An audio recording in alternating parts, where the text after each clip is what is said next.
diversa agora em nome do Senhor Jesus, Pai.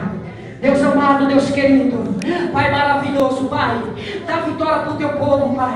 Toca da planta dos pés a cabeça de cada um agora nesse momento. Deus, que o Senhor venha repreender toda dor, toda obra do maligno, Pai, todos dados inflamados, Senhor, em nome do Senhor Jesus.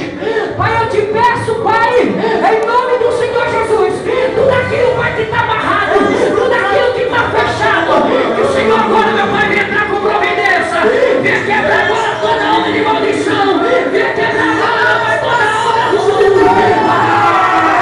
Agora, Satanás, é você que tem colocado essa dor, é você que tem colocado Satanás agora essa doença. Agora, Satanás, vai dando teu grito de derrota agora e vai embora. Agora, dá o teu grito de derrota agora, aonde você estiver. Agora, dá o teu grito de derrota e vai embora. Deus, toca agora, Pai. Arranca agora esse caroço, esse nódulo, fecha o olho. Arranca agora esse nódulo, agora arranca esse caroço. Vai, arranca essa hemorragia, vai, arranca esse nó agora pela raiz. Vai, arranca agora essa dor nas pernas, essa dor na coluna agora. Senhor, agora, Pai, essa pessoa que não pode ouvir direto, Pai.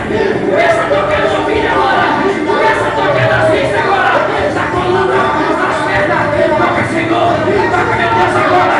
Arranca agora esse nódulo, esse caroço, essa hemorragia, esse câncer, esse tumor.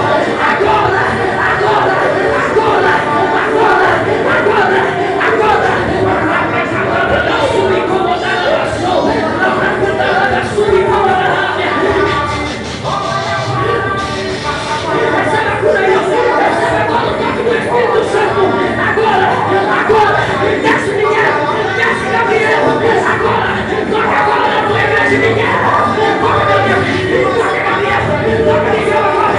Toca Miguel, toca Gabriel, toca Miguel, toca Gabriel, toca agora, toca agora, toca agora. Senhor,